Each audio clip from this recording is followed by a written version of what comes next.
La suite de l'étude de l'infrastructure de la cellule eucaryote, on s'est arrêté au niveau de la mitochondrie. Alors, on va reprendre. Donc, on a ici la mitochondrie avec sa forme particulière qui nous rappelle l'haricot. La mitochondrie elle est commune à la cellule animale et végétale. Elle est formée de l'extérieur vers l'intérieur d'une membrane externe, puis membrane interne. La membrane interne présente des creux et des crêtes et la partie médiane, l'intérieur de la mitochondrie, est formée par ce qu'on appelle la matrice. Alors la mitochondrie, vous allez étudier ça en troisième année, elle intervient dans la respiration cellulaire, à savoir la dégradation de glucose en présence d'oxygène pour produire le CO2, le H2O, l'eau et l'énergie sous forme de ATP. Donc c'est la centrale énergétique de la cellule. Ici, on a les lysosomes. Comme on peut le voir, ce sont des petits éléments qui permettent, qui contiennent sont des petits éléments qui contiennent des enzymes telles que les lipases et les protéases enzymètes. Les lipases, ceux qui dégradent les lipides, et les protéases, ceux qui dégradent les protides. Là, on a les chloroplastes. Les chloroplastes sont des plastes spécifiques aux cellules végétales. On a vu ça en première année. Et ils sont formés d'enveloppes, de stomas, des thylakoïdes et des grains d'amidon. Alors, ce sont les éléments nécessaires, ou plutôt spécifiques à la cellule végétale, qui permettent la photosynthèse, à savoir la synthèse de la matière organique. Là, on a le centriole. Il se trouve à proximité de noyaux. Il est de forme particulière. Alors, comme on peut le voir, il intervient est spécifique à la cellule animale près du noyau. Il intervient dans le mouvement de la cellule et la division cellulaire. On va voir son rôle plus tard dans les cours prochaines. Ici, on a la vacuole. Alors, comme on l'a déjà vu au cours du première année, lors de l'échange de l'eau chez la cellule végétale, on a ici une vacuole réduite qui signifie qu'elle a perdu l'eau, et on a ici une vacuole gonflée qui signifie qu'il a absorbé l'eau. Donc, la vacuole, ou plutôt la grande vacuole, elle est spécifique à la cellule végétale. Elle intervient dans le stockage de l'eau et de sels minéraux.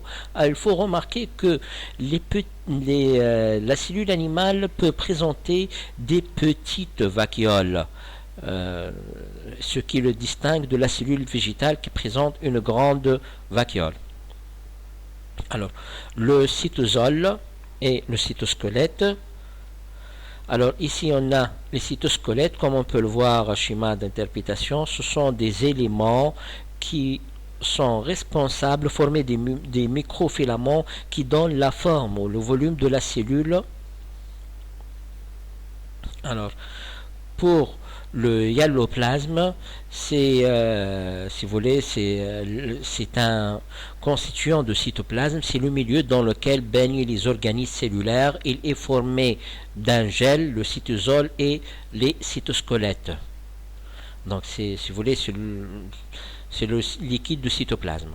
Alors, conclusion. Une cellule animale, comme on peut le voir, avec sa forme sphérique et les différentes composantes. Ici, on a une cellule végétale avec sa forme spécifique, la présence de vacuoles, la présence de plastes. Alors, on va faire une petite comparaison entre cellules animales et cellules végétales. La paroi squelettique. On a dit la paroi, elle est spécifique à la cellule végétale, c'est elle qui est responsable de la forme. La membrane cytoplasmique, elle se trouve chez les deux. Une grande vacuole, elle est spécifique à la cellule végétale. Les chloroplastes, dont le rôle est la photosynthèse, sont spécifiques aux cellules végétales. Le hyaloplasme, c'est un constituant de cytoplasme présent chez les deux types de cellules. Le noyau, il est présent dans les deux types de cellules. Les mitochondries qui interviennent dans la respiration cellulaire se trouvent dans les deux types de cellules. L'appareil de Golgi qui intervient dans le stockage et maturation des protéines aussi, elle se trouve chez les deux. Le réticulum endoplasmique rugueux qui intervient dans la synthèse des protéines, se trouve chez les deux types de cellules. Et le centriole qui intervient dans la division et le déplacement de la cellule, il est spécifique à la cellule animale. Alors, application, je vous demande de faire correspondre le chiffre aux lettres. Alors, voici la correction. Une deuxième application pour une cellule animale, cellule végétale, pardon. Voici la correction. Et maintenant, vous avez une cellule. Je vous demande de légender le document suivant et indiquer le type de cellule avec justification, donner 4 critères. Alors, vous allez faire ce travail et me l'envoyer dans la page de Facebook. Alors ici, la même chose, compléter la légende et indiquer quel type de cellule s'agit-il avec justification. Alors, merci de votre patience. Je vais vous envoyer des documents sous forme d'images et vous avez le résumé du cours au niveau de votre livre. Alors, à la prochaine.